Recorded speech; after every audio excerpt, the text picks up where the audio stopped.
All right, so for part two, here we have a sphere, and this is a quad sphere. You can tell by all of the little squares on it. And what we're going to look at today mostly, I've made this file already, and you're going to have to bear with me. I haven't opened it in a while. But for right now, what we're going to do is add to this sphere a curve. And what that's going to do is give us another sphere. Now, this other sphere we can put wherever we want. And by clicking this, so the first one, it just has this bottom bar, and we can change the size. They go together. Or we can click this one and just change the end so it tapers down, right? And it'll taper all smooth and all that stuff. And then when we add this, it'll change how many are in there. We can go up to 500. And that will effectively make this one solid shape, right? Now, if we move the line, we can stretch it, we can bend it all we want, we can taper it even more.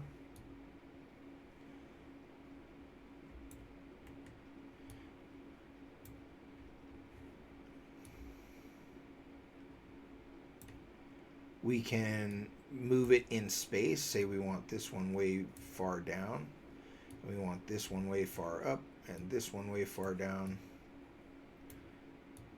Now, if you stretch them out enough, you're going to start seeing the those lines of the balls again. But you can also just adjust this until you're done and everything is in the space that it needs to be in. So let's go ahead and give ourselves a colored background that is reasonable. And so, cancel. So if we take this away and we're going to go ahead and add a, doesn't matter if we do a quad sphere or a UV sphere. Let's do a cylinder. So we're going to do a cylinder. If we add one of these, then whatever we add is going to go on top. So we want to spin this. We want to validate it. We want to look in the front. We want to spin this on its back. Oh, we don't want to spin it on its back. We can just do it this way.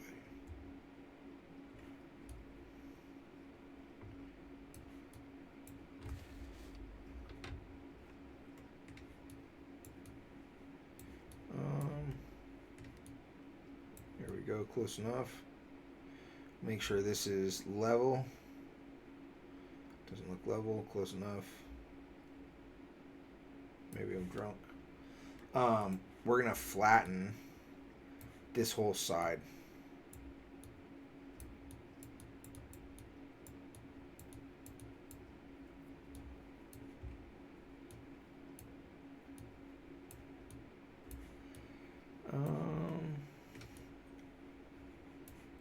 Usually doesn't do it like that. So let's go get this gizmo back in here and we're gonna just trim it.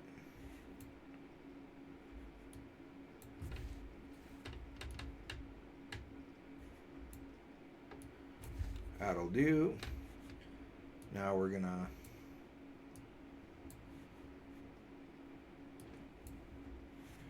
add another cylinder.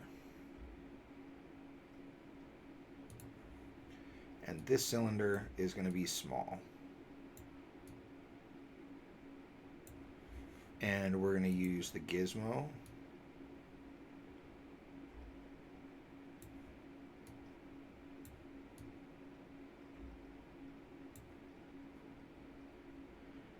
Maybe a little bit bigger. We're going to make sure it's sticking out some. We're going to clone it. We're going to move it to the side so we have two of them. Then on top of that, we're going to add a torus. And a torus is just a ring. We will use the gizmo to twist the torus. We should have done this part first because it would have made it easier, actually. Order of operations is always important.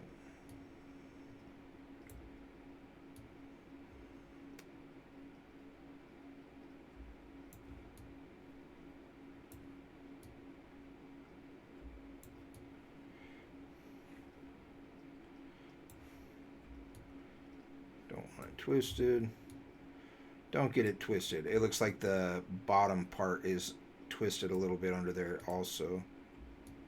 Which we don't really need it that twisted, so might as well get it right, because once we start copying things, it becomes a real pain in the ass. Clone this guy, move him over. Now, there's a piece like this included in this kit. I'm just making this so I can like show you how it works. Right? So now we have this. This is all one piece.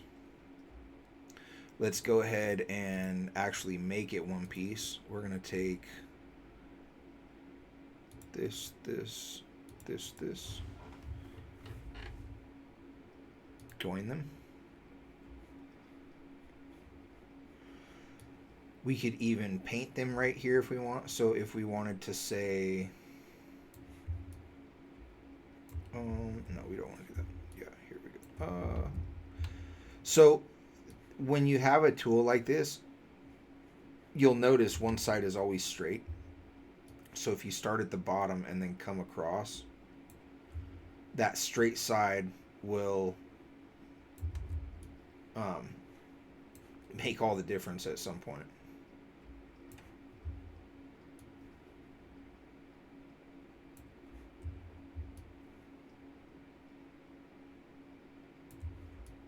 Boom. So now what we can do is pick pink.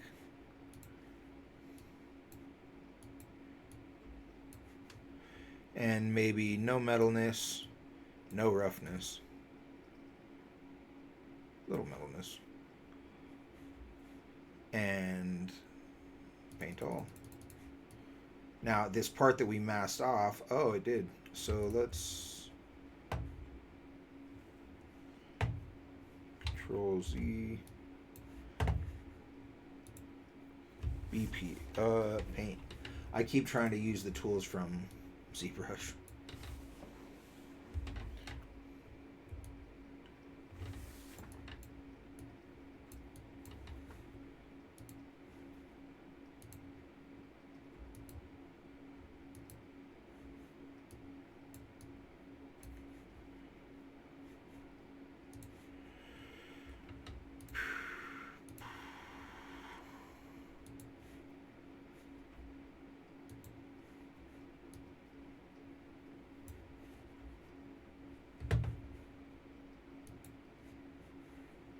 Now we want to invert the mask.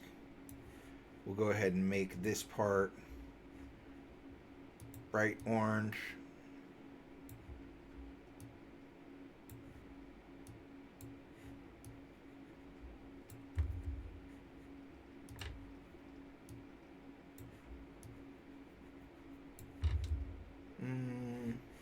Oh, because I need to be in paint.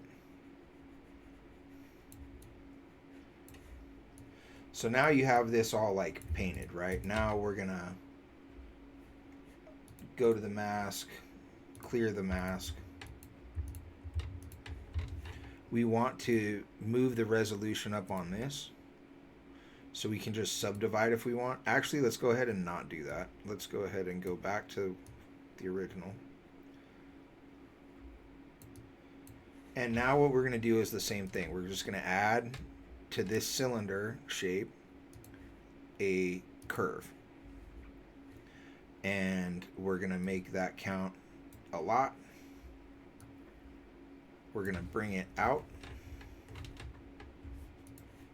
We make the top taper.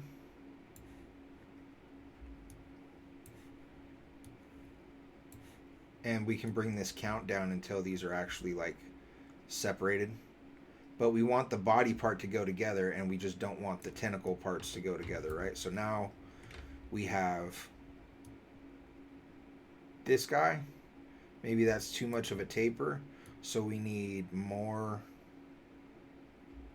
of this.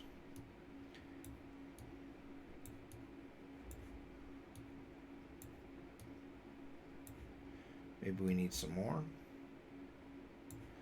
And maybe you have to like polish down this edge before you get going. And in the copy that I have in here in the file, it's much better. So let's go ahead and look at the lights.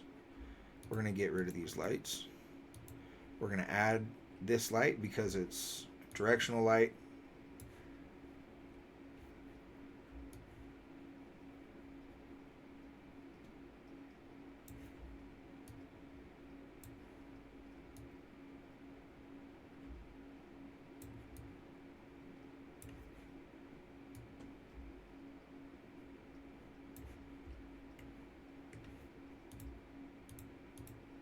Now that we've connected this, it'll have these all separate, but we can make them all one piece if we keep the order of operations good. So environment light exposure is a lot. There we go. Now we can make this whole thing lit up.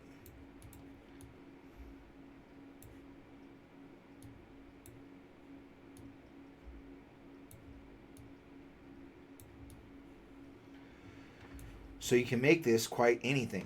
So in this kit, what I have, and it's mainly like, I mean, you can build whatever you want on it, but just for shits and giggles, you're gonna have to go to lowbrownowhow.com for it and find the Danger Noodle Doodle tool set and use the code Fireside, and you'll be able to get it for free. But there is a bunch like this. And this is just a flattened body with a top and a bottom by color. This is the base of a snake head. If you want to build a snake head out of this, obviously you probably don't need me to make something like this. You can just get a ball and push it around until it's the right shape, and then you can make a snake head out of it. But I have a lot of stuff in here, so let me get to it. This is the starter for a dragon head. If you want to make a dragon head and you're used to using a ball for the head and a ball for the nose, you can definitely do that. I like this because if you wanted to, where are we at?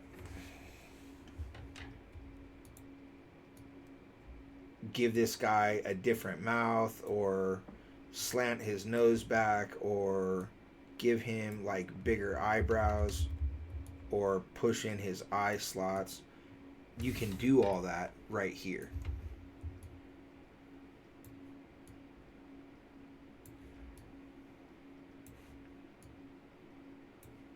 Right, and then you get in and now you make his nose a nose, and then you make the nose wide, and then you bring the brush size down, and then you push in and bring out, and play and play and play until you get where you're trying to go.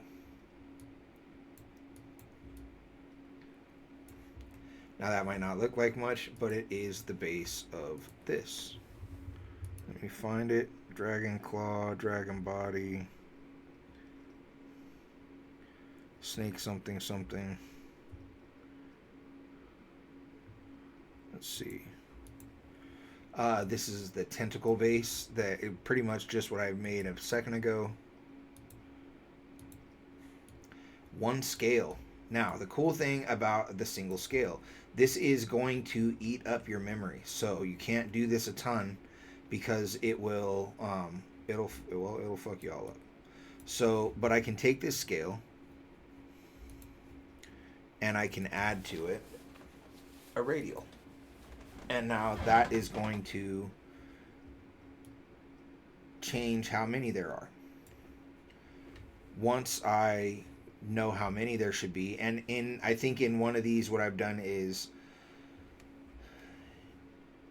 I think 3 of these on the bottom I deleted and made like the bottom part of the body. But because there's so many individual islands here, this ends up eating up a lot of space, and you'll never be. I mean, you can measure your snake scales out this way, but you're not going to get super far. Um, let's see. Here we go. Validate. Yes. Duplicate. Use the gizmo. Spin it around.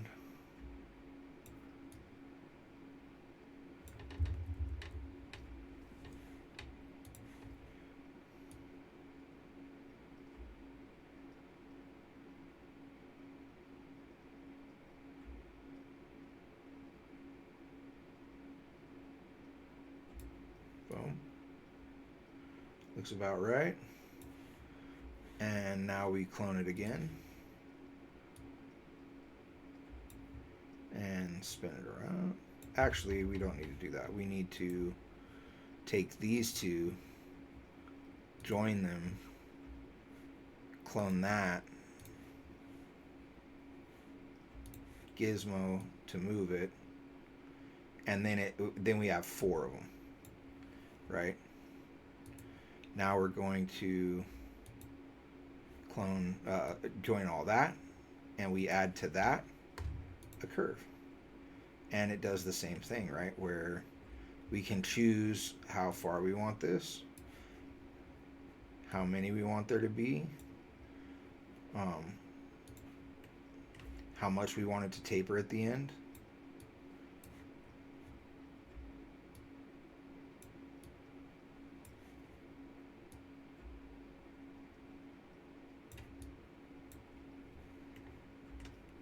Now this is too many because it's going to start layering them up in a way that they're too close. Every 5th one is too close. But you can also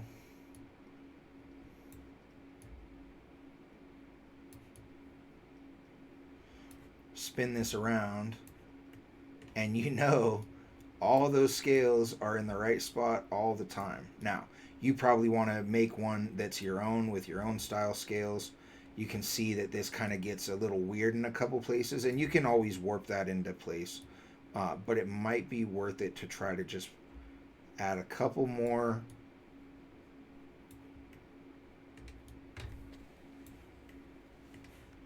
Let's go ahead and validate it. We're going to join the children. Boom. And now we have this nice, cool, like, snake pattern that we can look at in any direction that we want. Right, so I'm gonna go ahead and get out of this because I need that one scale for this package. But to go from a sphere to a scale is not that big of a deal. You're just making this one little artichoke heart shape or artichoke leaf shape or whatever. And then you use the program to make the radial, and then to make the long tail, and to make the taper. And it makes life a lot easier. You can get that scale perfect. You can spend the time getting this part perfect. You can spend the time saying, cool, delete these 3 and put a belly shield there. So let's go ahead and get rid of this guy. So now we just have that one parent scale. This is what it would look like if you just did like maybe a little bit of a spine and a little bit of a belly, right? And the cool thing is this is 74. I can't even tell what this says right here.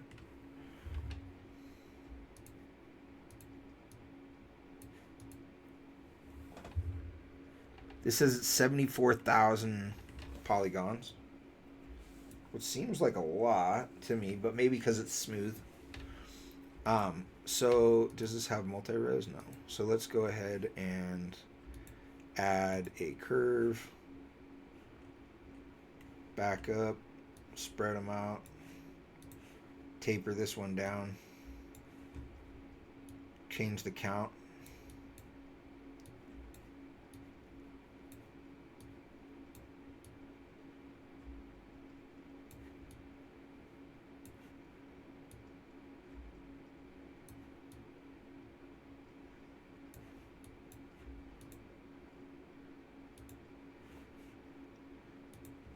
If you want to twist it, have areas that can twist, depending on how natural or unnatural you want it. I think I kind of like this look. Yeah. Now this has these chunks on the back, but it'll have them on the front too. And so now your belly stuff is all set, and if you're drawing scales, then you can either take this as it is, or you can say validate, confirm. So we're now, this scene is up to 55 million vertices, which might be too much for my computer. It says not responding. So maybe I didn't want to do that. So the more math it has to do, the more space it takes. The more space it takes, the more of a drag it is on your system. If we wanted to then smooth some of this out, I'm sure we could.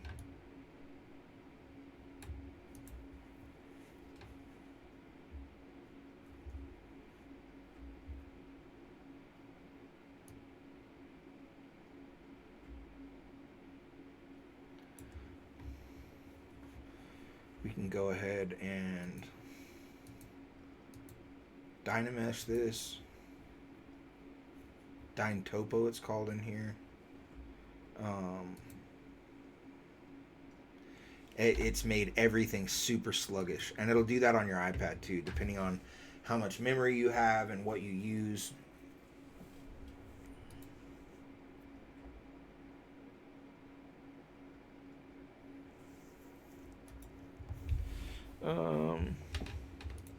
So let's just back up and try to get some of this off of here.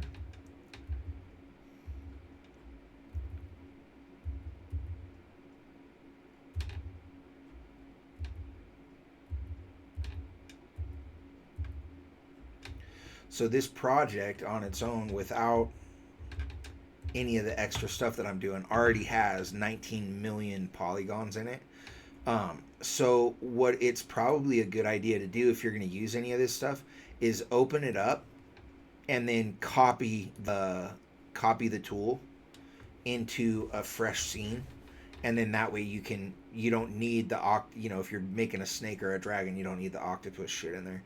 And really, you guys can make all this stuff. It's super easy. You just start with the basic shape and add from there, and then kind of smooth it out. So this was a dragon claw that I made, if you want to look at that sort of thing. I believe that there's enough in here that a whole dragon... Let's see. This is just one belly part. Oh, and it has a mohawk on the back, so...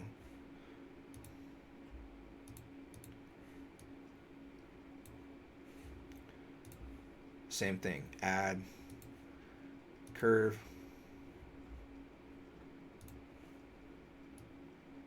Boom. Boom.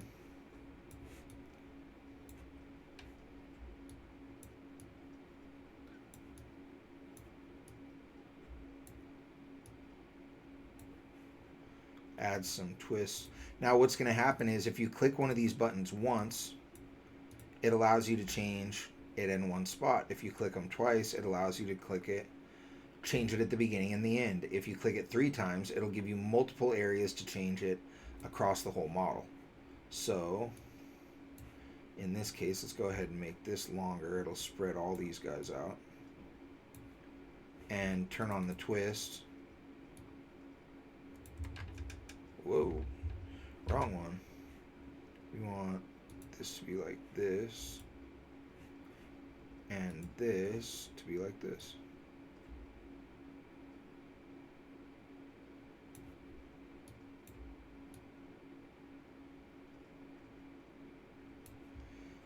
And now if we want the belly twisted around, so that's not going to work probably, but we can add or take away until it does. We can also twist or untwist until it works better. That is much better in terms of the belly. So let's go ahead and untwist here. And untwist here. This looks gross. But, you know, it's for playing with, and it's not to make everything done for you. It's so that those hard parts to tell what's going on, you can look at them in space, twist them around. You can focus on one part by being able to, you know, for instance, focus on one cross section of the tentacle with a couple of suckers on it. You focus on that, and then 9/10 of the octopus is done once you start adding the arrays. Now, you might have to make one tentacle and then make that a solid piece. You'll notice that once we copy these out, they're individual pieces, and you have to like weld them together basically, which we'll get to. I'll see if I can get to it in a minute. Let's see. Another scale, another snake face if you guys are into that. Maybe you want more of a snake that's done and not just a head. There's not that much difference between this one and this one.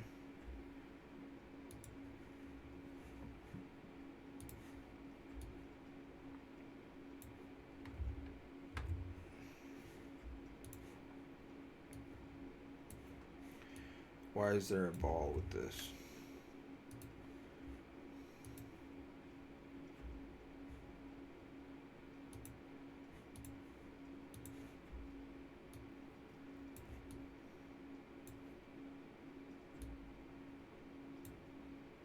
There's eyelids, and I probably brought the nose of this one out more than I otherwise would. Or eyebrows, I should say. But not a ton of difference. It's like 3 extra minutes of work, right? And when you work this way, you do everything mirrored so that you only have to do one side of it. And you work very low resolution at first so that your shapes go together fast, your volumes build up quick, and then you start really sculpting in the details.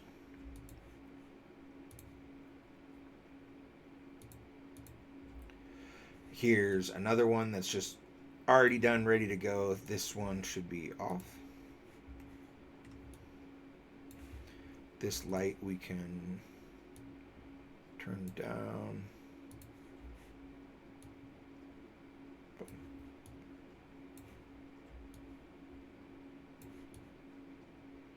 There we go. Now, those colors are probably a bit rough, but you can select your object. You can eyedrop, so you can select your color. And then you can say, cool, I want this to be a more muted paint. Gotta use the paint tool. Right, and so if you want this more dark and muted, you can do that. It's all super easy, especially once you get to playing with it.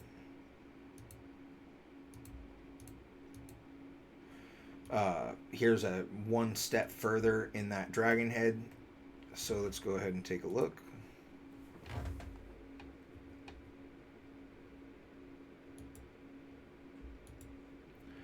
No.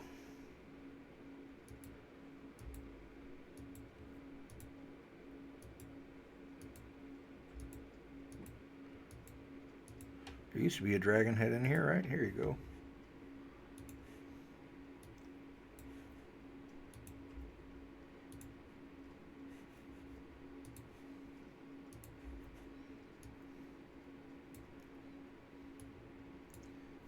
Now maybe a little bit. Maybe we brought this bottom jaw out a bit, and, you know, who knows, once we get into doing the teeth, and you might want to make the bottom jaw and the top jaw 2 separate parts, and whatever else. But if you can see where we made two spheres and connected them with the cylinder, just like you would draw it, just like you would tattoo it, then we can put this stuff together and make it pretty cool. So let's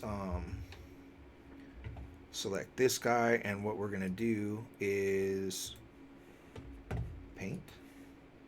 Go to paint, select the color, and we're going to make it rougher. You see how it's taken the shine off it? We can make it more metal or less metal.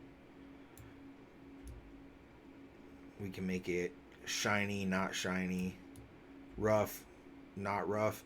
You know, when you're looking at the different textures of the teeth and the horns and everything else, it's nice to play with those textures and give them different reflections, because that's going to show up as different textures in the work you're doing. Now, I'm not necessarily saying this should be your final project, but what I am saying is that you can easily use this to look at anything in space in 3D.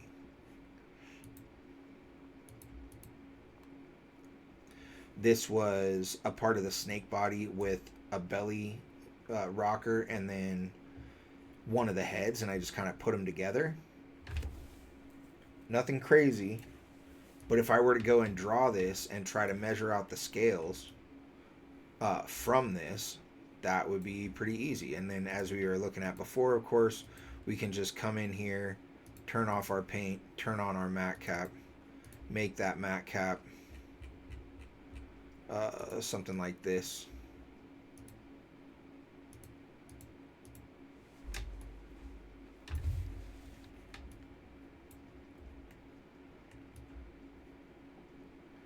And then everything turns in the light. You select it, it's got a big fat outline, which there's other ways that we can outline it. I'll go into that later. There's actually some really cool stuff. It's called flipping the normals, which is going to be way beyond the scope for today, so we'll just go ahead and skip that for the moment. Let's see what we got in these matte caps. Boom. This would be hard to tell what's going on.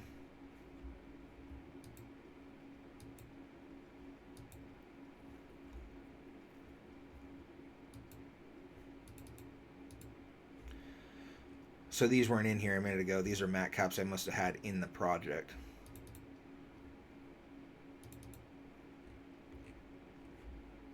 This might be the best one. So that's pretty cool. I thought I had some eels in here.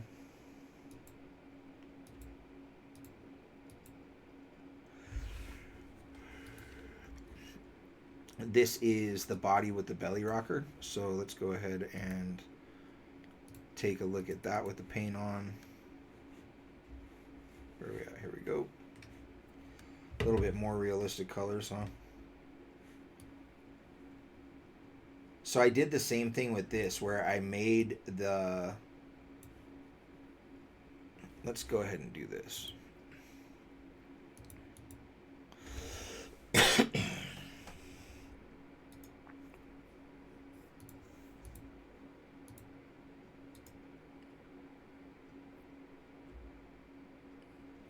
We are going to copy. I don't know if this will let me copy.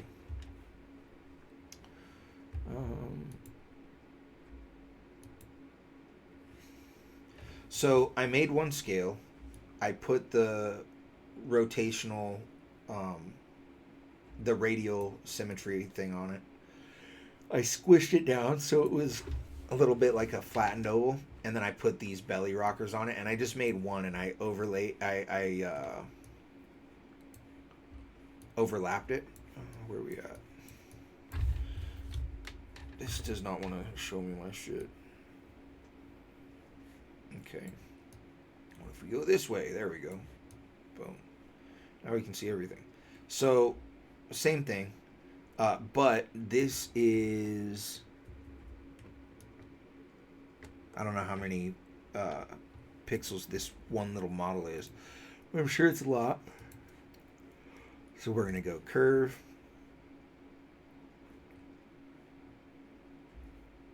What the fuck? No, I don't know what that was or where it came from. delete this. This, not this. These two. Add. Curve. No. Oh, yeah, that works. Cool. So it's off center is what's going on.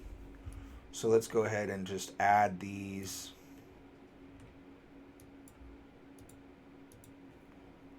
We're going to taper it, of course, at the end. Add.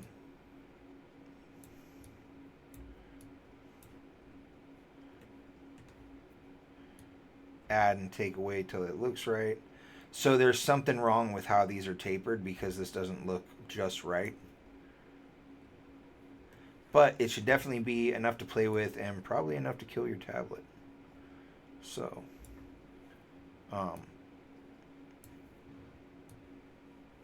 you can definitely start laying these all and moving them around with each other.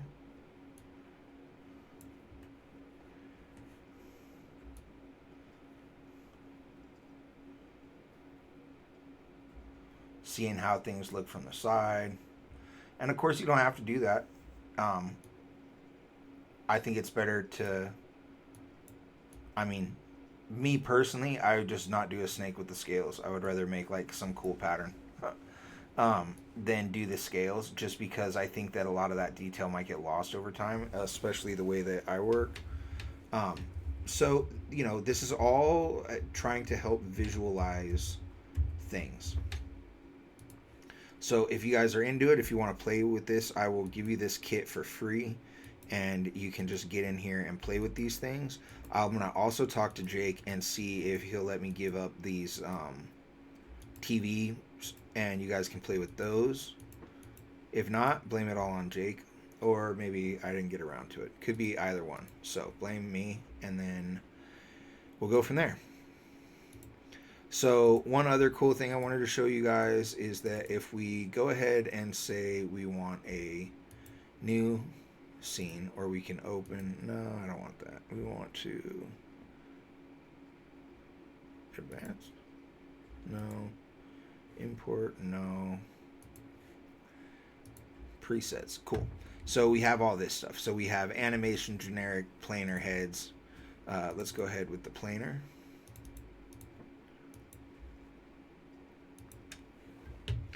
And so this is not a very good planar head.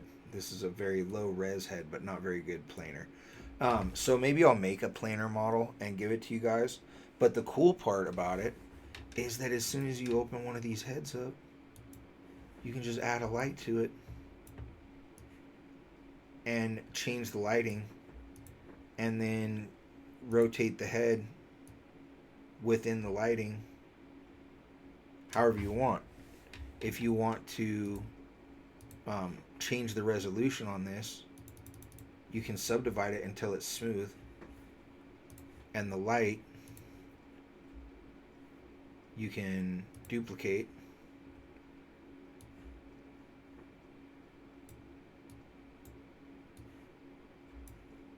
change into a spotlight,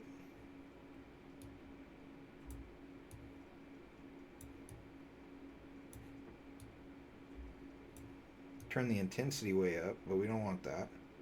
However, we might want it way up in blue. Right, so maybe we're exploring our palettes, right? And we want to say, oh, I want to do a warm versus cool. Really warm. Let's make it really intense.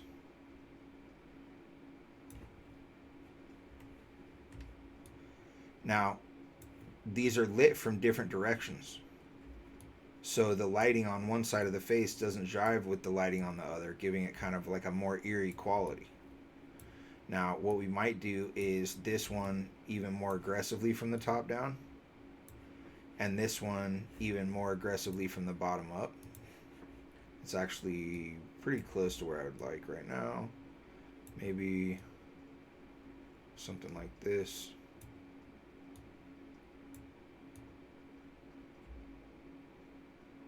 Maybe it's just maybe he's peeking through a window, right? But to visualize things and to be able to turn them around and see where these, the shadow on the ear would cast, uh, or any other thing that you want to maybe turn around and look at it from a weird angle, that's all right here, right? If you want to pop over here into where are we at? Meshy. Oh, I don't know if I'm going to be able to download it.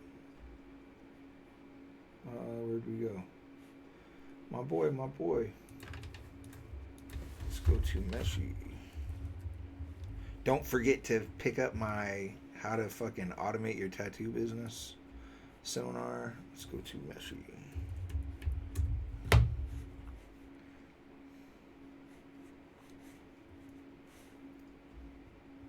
My assets.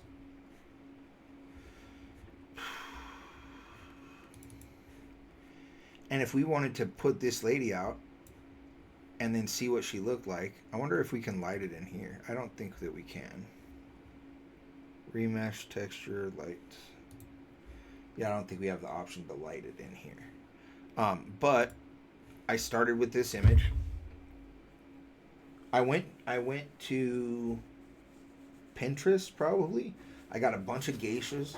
I used ChatGPT to make a new geisha that wasn't like any of those other geishas. I used that to make this model. This model is unusable. It's just one big, I would say clusterfuck is the good word. And she looks like she got like a stuffy nose or something. But you could bring this into a program and model around it very, very quickly. It would cut your modeling time in to nothing, to be able to bring this whole thing. Let's see, do I have it? Can I download? Oh, this it'll let me download. Why? What stage is what's this? This also says Meshy 6. So let's go ahead and open this. Let's go to model, text to model. Give me a planar head for studying light with very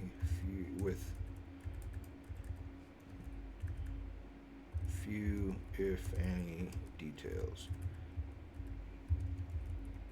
So this doesn't, most of the AIs aren't going to really do great if you put like if any, because it's giving it an option. It doesn't want an option, it just wants you to tell it what to do. But we can now open this, hit perspective, speed demo, elegance in red. No, dumbass, this one. We're going to add it to the scene so that we keep the lights and stuff. We can go ahead and turn this other head off. But now we can look at her in different lightings from different angles in different areas. Let's go ahead and move this light because it's not doing what we want right now.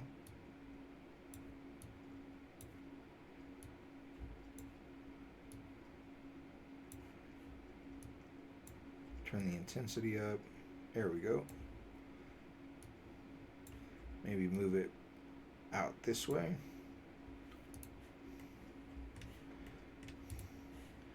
And now when we turn this around, we have all of where the shadows should be cast on the face, where the highlights would hit, where the strong lights would hit.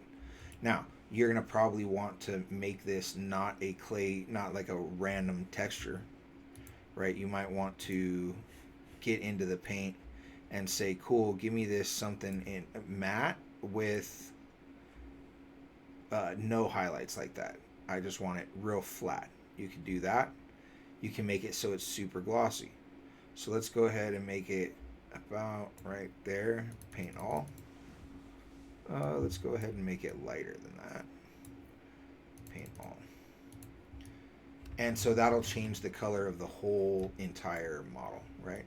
And so now,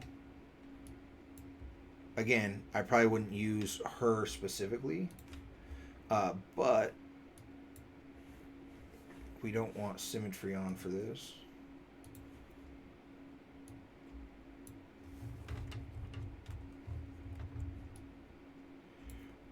If we wanted to shrink this down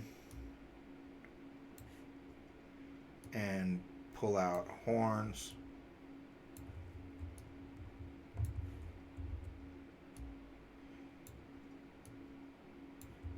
we could do that. Now, I would probably say that it would be easier to do it this way, where you use the gizmo. We've masked off the whole thing and then turn the messed with the mask, and then now we can make these horns come straight out, or you can move them to either side. You can do whatever you want. You can make the horns separately and then implant them into the head, which is probably what I would do, because it would be be more solid at this edge here. But I think it is a great tool, and thank you guys for sitting through my technique talk the other day. I wanted to come in and show you kind of more of a use case and more of a kind of hands-on, give you some tools you can maybe work with. This is, again, Nomad on the tablet and on the desktop. If anybody would like to play with ZBrush, I do that too. ZBrush has more tools for painting, sculpting, and masking. But ZBrush has more tools for painting, sculpting, and masking. But Nomad has a really dope render engine, so you just kind of like work on your piece as you want it to look the whole time. So you don't have to do any other crazy shit to get your final image. Whereas with Photoshop, that's not necessarily the case. Or with ZBrush, I think they're coming out with a new render engine, but the way they've had it is you would take a picture like this and it would give you a bunch of different files, and then you layer them up in Photoshop so they're stacked directly one on top of each other, and you paint the effects in and out of each file, of each layer. So quite a different process when you get into it.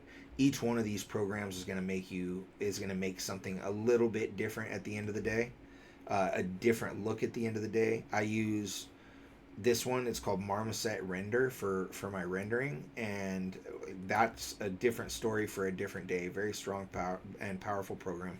But Nomad has everything you're going to need for tattooing. Way more, especially if you're just using it for reference and you just want to get you found a geisha that looks great and you need her to be turned, and you need that this light is going to be pointed a certain way.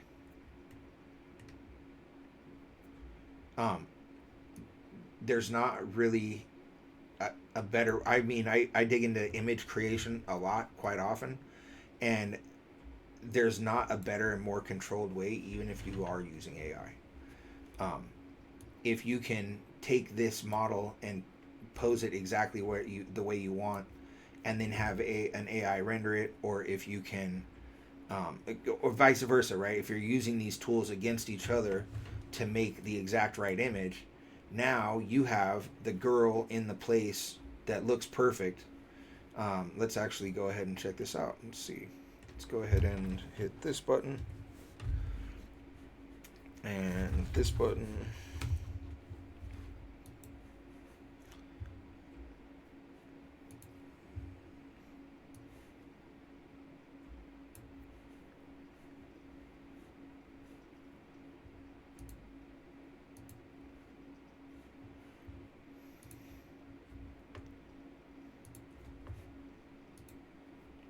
So now if we open up Photoshop, open up our download folder, open this lady. Now we put a layer on top.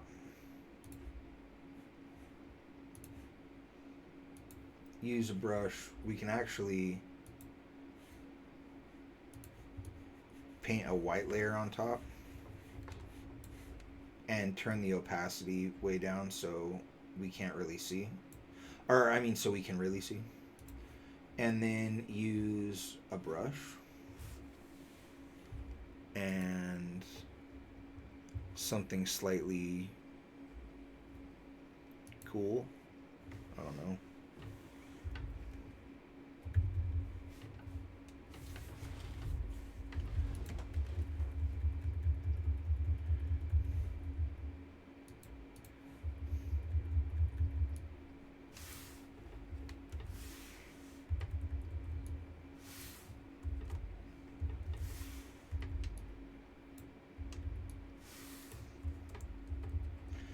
Alright, and then we take our brush and we start making our stencil, right? And so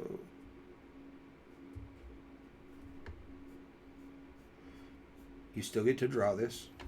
You can still decide what detail is going where, if any detail is going anywhere.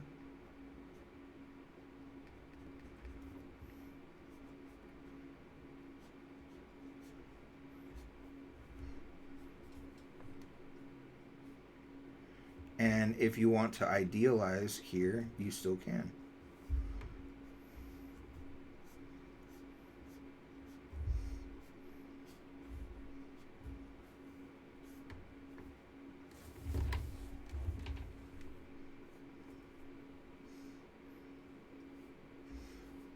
Now, I'm not going to do this whole thing because it's just a demo. But you have the option to get in and draw. Obviously on this one I don't have to draw too much because all the information is just there. And I've done enough work to get it this far. But that is a great, easy way to make any reference into a 3D model and then be able to turn that model in space so that you can get the exact perfect reference for a tattoo. So if you can't get the right angle or whatever, well, I came and told you. So if you guys are interested, then I am getting ready to start a group on this, on Nomad and ZBrush, just 3D in general. I'll be bouncing. At first, I'm going to just do a 3D program, 3D in general, kind of a primer course. That one will probably be, free or $10 or something real cheap. And then I will also be doing some deep dives into Nomad and ZBrush. So that's it for today. I'm going to let you guys go with that, let you off easy. And that's it. Thanks for hanging out, man. I'm sorry I know this is quite a bit when I get going. But let's go ahead and what happens if I just rotate her with the light? The other thing we can do also, that if you guys aren't like vibing it, is we can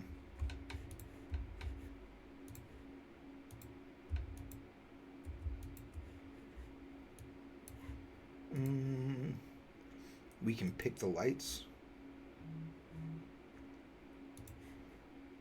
and then rotate just the lights.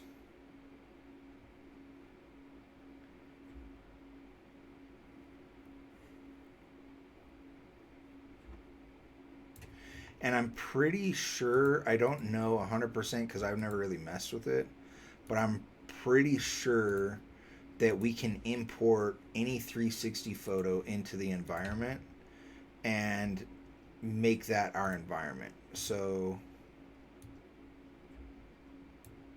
if we wanted to, let's see,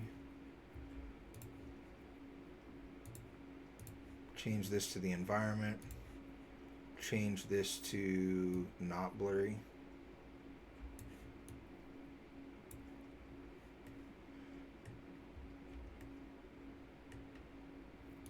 We can make this more or less, obvious, feel like it's at home in the environment.